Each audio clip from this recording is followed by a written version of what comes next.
औज़ुबिल्लाहिमिनश्शैतानिर्रजीम बिस्मिल्लाहिर्रहमानिर्रहीम अस्सलाम वालेकुम। मैं सरफराज़ अहमद में आपकी खिदमत में हाज़िर हूँ और आज हम लेके आए हैं चाइल्डहुड डिसऑर्डर्स के सिलसिले में आज का लेक्चर।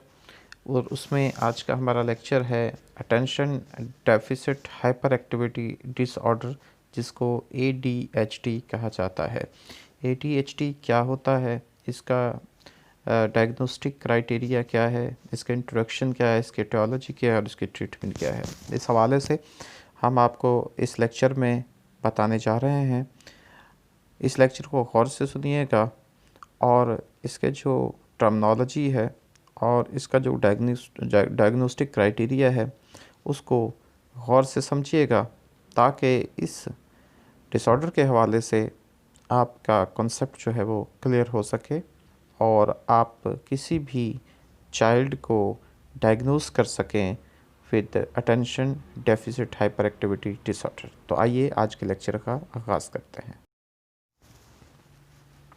सबसे पहले आपको ADHD के हवाले से मुख्तसरन बताते चलें कि ये एक ऐसा डिसऑर्डर है जिसके अंदर बच्चा कॉन्स्टेंटली हरकत में होता है, अपनी उंगलियों को बजाता है, चीज़ों पे मारता है, आगे पीछे ऊपर नीचे अपने लेग्स को हरकत देता है, दूसरों को जैसे कोई चीज़ चुभो देना, पीछे बैठा है तो पीछे से उंगली लगा देना है, कोई चीज़ चुभो देना और बग़ैर किसी वजह के, और बेवजह बात करता रहता है, अपनी बारी के बग़ैर ही बोलता है। और इसके अलावा उसके अंदर बेकरारी होती है और ये हाइपर एक्टिव है।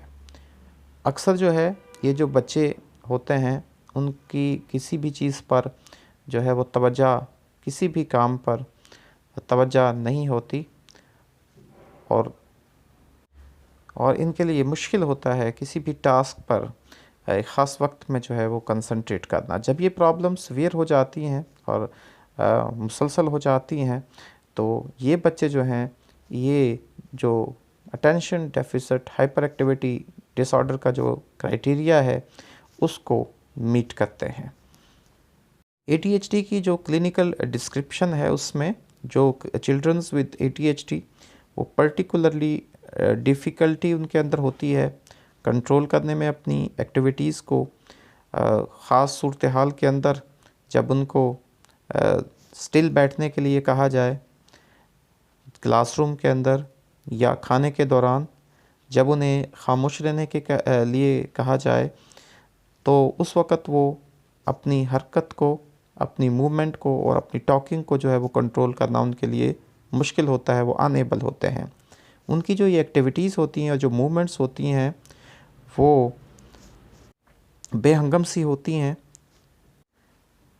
वो तेज़ी के साथ अपने जूतों को और अपने कपड़ों को फाड़ देते हैं, अपने खिलौनों को तोड़ देते हैं और अपनी फैमिलीज़ को और टीचर्स को थका देते हैं। तो बहुत सारे बच्चे ADHD वाले जो हैं उनके अंदर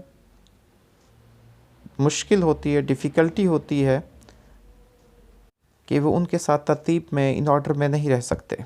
दोस्ती बनाने में उनके लिए प्रॉब्लम होती है क्योंकि उनका जो बिहेवियर है बेसिकली वो एग्रेसिव होता है, इंट्रूसिव होता है। यानी उनके बिहेवियर में, किरदार में एक तो एग्रेसिवनेस होती है और एक बेवजह दखल अंदाज़ी का रवैया उनका होता है। हालांकि ये बच्चे जो होते हैं आम तौर पर फ्रेंडली होते हैं और टॉकेटिव होते हैं। इसके अलावा भी ये जो समाजी इशारे होते हैं, सोशल क्यूज़ होते हैं, उनको मिस कर देते हैं। जैसे कि जब उनको नोटिस किया जा रहा होता है, जब दूसरे बच्चे जो हैं वो थक जाते हैं, उनकी जो कांस्टेंट जिगलिंग होती है, यानी जो उनकी कांस्टेंट मुस्तकिल आगे पीछे ऊपर नीचे जो वो हरकत कर रहे होते हैं, उसकी वजह से जब वो थक जाते हैं तो उसको वो अक्सर उन इशारों को मिस कर देते हैं। उनको वो समझ नहीं पाते कि उनके साथी जो हैं उनसे थक चुके हैं या तंग आ चुके हैं। तो इसका जो डायग्नोस्टिक क्राइटेरिया है, आपको अलामतें, सिम्टम्स इसकी वो क्लियर हो गई हैं। तो इसका आइदर A और B हो सकता है, 6 और मोर मैनिफेस्टेशंस हो सकती हैं, यानी वाक़यात हो सकते हैं कि इन अटेंशन के, यानी जो लापरवाही के हो सकते हैं, जो कि 6 महीने तक जारी रहते हैं और इनकी जो वो ख़राबी की हद तक ये होते हैं, और ज़्यादा होते हैं जिनको एक किसी भी डेवलपमेंटल लेवल जो एक पर्सन का होता है उसमें एक्सपेक्ट किया जाता है उससे ज़्यादा होते हैं। इसमें जैसे कि केयरलेस मिस्टेक्स होती हैं, लापरवाही वाली जो गलतियां हैं, अच्छी तरह ना सुनना, इंस्ट्रक्शन को फॉलो ना करना, जल्दी से जो है वो डिस्ट्रैक्ट हो जाना, इजीली यानी डिस्ट्रैक्ट हो जाना, और जो रोज़मर्रा ज़िंदगी की जो सरगर्मियां हैं उनके अंदर फॉरगेटफुल हो जाना। दूसरा जो है 6 और मोर मैनिफेस्टेशन होती हैं हाइपर एक्टिविटी और इम्पल्सिविटी की। हाइपर एक्टिविटी जो है वो इंक्रीज्ड मूवमेंट का हो जाना या इम्पल्सिव एक्शंस का हो जाना, यानी तसलसल के साथ जो उनका होना है वो अगर 6 महीने तक जारी रहते हैं, और इनका भी जो मेल अडेप्टिव डिग्री और greater than what would be expected given a person's developmental level। इसमें जैसे हमने पहले बात की, फिजिंग का होना है, यानी बेचैनी और बेकरारी का पाया जाना है। रनिंग आउट इन अप्रोप्रिएट जो है इन अडल्ट्स के अंदर जो है वो रेस्टलेसनेस होगी, यानी बेचैनी पाई जाएगी। बच्चों के अंदर जो है इन अप्रोप्रिएटली जो है वो रनिंग है, यानी बेवजह जो है वो दौड़ना वगैरह इसमें शामिल हैं। और acting as if driven by a motor, और ये ऐसे एक्ट करते हैं जैसे कि कोई मोटर को ड्राइव कर रहे हैं। और इसके अलावा इंटरप्टिंग और इंट्रूडिंग इनके अंदर है, यानी खामखा की दखल अंदाज़ी इसमें शामिल है, यानी बातों में दखल अंदाज़ी करना, और इसके अलावा मुसलसल बात करना। ठीक है, इंसेंट जो टॉकिंग होती है उसको, यानी मुसलसल बातें करना। और ये जो मैंने आपके सामने इनकी जो सिम्टम्स बताई हैं, ये एज 12 से पहले होती हैं, प्रेजेंट होती हैं, और जो प्रेजेंट इन 2 और मोर सेटिंग, 2 या 2 से ज़्यादा सेटिंग्स में होती हैं, यानी घर पे, स्कूल में या काम की जगह पे। और वाज़ह तौर पर जो है सोशल और एकेडमिक और ऑक्यूपेशनल फंक्शनिंग के अंदर महरूमी पाई जाती है, इम्पेयरमेंट पाई जाती है। और जिनकी एज फॉर पीपल एज 17 और ओल्डर जो हैं, यदि 17 साल या उससे ज़्यादा उम्र के लोग हैं, उनमें only 4 signs of inattention जो है एंड और 4 साइंस और hyperactivity impulsivity are needed to meet the diagnosis. यानी बच्चों के लिए जिनकी एज जो है वो 12 साल तक है, उनके लिए 17 साल से कम है, उनके लिए 6 साइंस होने ज़रूरी हैं, 6 सिम्टम्स का होना, साइंस का होना ज़रूरी है, इन अटेंशन का और हाइपर एक्टिविटी इम्पल्सिविटी का। लेकिन ओल्ड्स के लिए, जो अडल्ट हैं और जिनका एज 17 और उससे ज़्यादा के हैं, उनके लिए 4 साइंस होने जो हैं वो काफ़ी हैं इस क्राइटेरिया को, डायग्नोस्टिक क्राइटेरिया को मीट करने के लिए ADHD के। इसकी जो एटियोलॉजी है ADHD की, उसमें जेनेटिक फैक्टर्स अहम किरदार अदा करते हैं। 70 to 80% जो है एस्टिमेटेड वो हेरिटेबिलिटी आ जाती है। मॉलिक्यूलर जेनेटिक्स जो है वो स्टडी जो है उसको आइडेंटिफाई करनी है कि जो जीन्स होते हैं वो लिंक करते हैं ADHD के साथ। और इसके अलावा न्यूरोबायोलॉजिकल फैक्टर्स भी अहम किरदार अदा करते हैं। वो न्यूरोट्रांसमीटर्स जो हैं जिनका ताल्लुक डोपामिन के साथ है, वो जो है वो इसमें ADHD के प्रेवलेंस में या इसके होने की वजह बन सकते हैं। इसमें जो डोपामिनर्जिक एरियाज़ हैं ब्रेन के, वो जो हैं स्मॉलर होते हैं चिल्ड्रंस के अंदर, यानी छोटा होता है with ADHD than childrens without ADHD। ठीक है, वो एरियाज़। अच्छा, इसमें पेरीनेटल और प्रीनेटल जो फैक्टर्स भी अहम किरदार अदा करते हैं। इसके अलावा जो है लो बर्थ वेट है, वो इसमें बहुत अहम, जिनके अंदर जो लो बर्थ वेट चिल्ड्रंस होते हैं उनमें जो है ज़्यादा प्रेडिक्शन है डेवलपमेंट की ADHD की। इसके अलावा इस ADHD की एटियोलॉजी में एनवायरमेंटल टॉक्सिन्स का किरदार भी है। और अर्ली जो थेरीज़ हैं ADHD की 1970s की, वो इसके इन्वॉल्व करती हैं एनवायरमेंटल टॉक्सिन्स के रोल्स को in the development of hyper activity.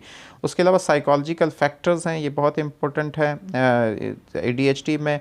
Particularly जो इंटरेक्शन है विद न्यूरोबायोलॉजिकल फैक्टर्स के साथ, जो पेशेंट चाइल्ड रिलेशनशिप है वो इंटरेक्ट करता है विद न्यूरोबायोलॉजिकल फैक्टर्स का इन कम्प्लेक्स वे, कि वो कंट्रीब्यूशन जो है ADHD सिम्टम्स के जो एक्सप्रेशंस है उनका। इसके बाद स्टिमुलेंट मेडिकेशंस की वजह से भी हो सकती है, नेगेटिव बिहेवियर हो सकता है, और ये इफ़ेक्ट ज़्यादा जो है वो डालता है पेरेंट्स के बिहेवियर के ऊपर, जो मेडिसिन्स के बाद जो बच्चे का जो बिहेवियर होता है वो।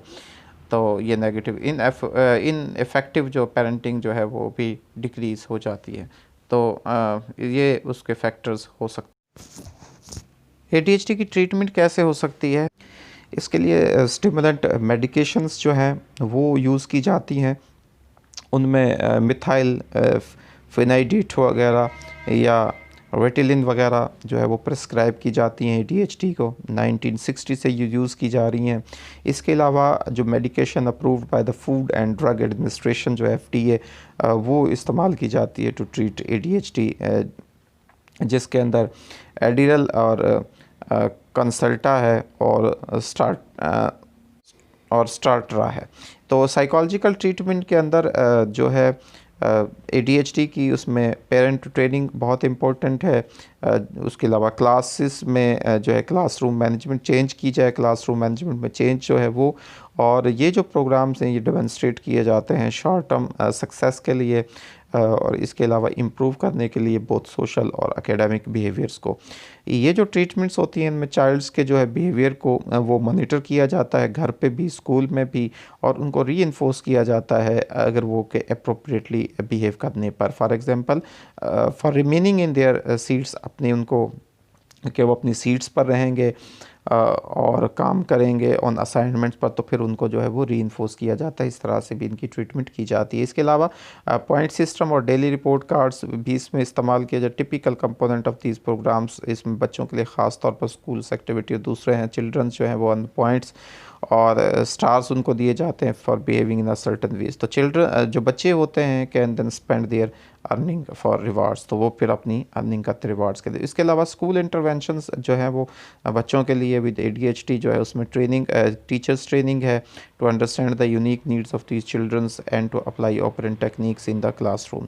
इसके अलावा उनको प्रोवाइड करना है pair tutoring in academic skills के साथ जो है, और इसके अलावा उनको डेली रिपोर्ट्स जो है पेरेंट्स को देना, टीचर्स को, बीइंग अ टीचर उनको daily reports about the school behaviour, और ये जो है रिवार्ड्स के साथ घर पर जो है वो दी जाती है। तो ये थी ट्रीटमेंट जो है वो ADHD की, जो कि बहुत ज़रूरी है उन बच्चों के लिए, और ख़ास तौर पर हमारे जो नॉर्मल स्कूल्स हैं उनके अंदर ऐसे बहुत सारे बच्चे पाए जाते हैं, तो ज़रूरी है कि उनको साथ इस तरह से बिहेव किया जाए। तो ये तो था जी आज का हमारा lecture attention deficit hyper activity disorder के हवाले से। चाइल्डहुड जो हमारा डिसऑर्डर्स होते हैं उनमें बहुत इंपॉर्टेंट डिसऑर्डर है। रोज़मर्रा ज़िंदगी में हमारे सामने बहुत सारे ऐसे बच्चे पाए जाते हैं जिनके अंदर ADHD जो है वो डिसऑर्डर होता है। तो वो क्या होता है, किस है, उसको कैसे आप उसको डायग्नोस कर सकते हैं और कैसे आप उसकी ट्रीटमेंट कर सकते हैं, वो आसान अल्फाज में मैंने आपको समझाने की कोशिश की है। उम्मीद है कि आपको ये लेक्चर पसंद आया होगा। अगर आपको ये लेक्चर पसंद आया तो काइंडली इस वीडियो को लाइक ज़रूर कीजिएगा, और अगर चैनल आप लोगों ने सब्सक्राइब नहीं किया है तो उसे सब्सक्राइब ज़रूर कीजिएगा। अल्लाह ताला से दुआ है कि अल्लाह ताला हमें हर किस्म की ज़हनी और जिस्मानी बीमारी से महफूज फ़रमाए। अल्लाह ताला हमारी ज़िंदगियों में आसानियाँ नसीब फ़रमाए और आसानियाँ तकसीम करने की तौफ़ीक नसीब फ़रमाए। आपका बहुत शुक्रिया, दुआ में याद रखिएगा।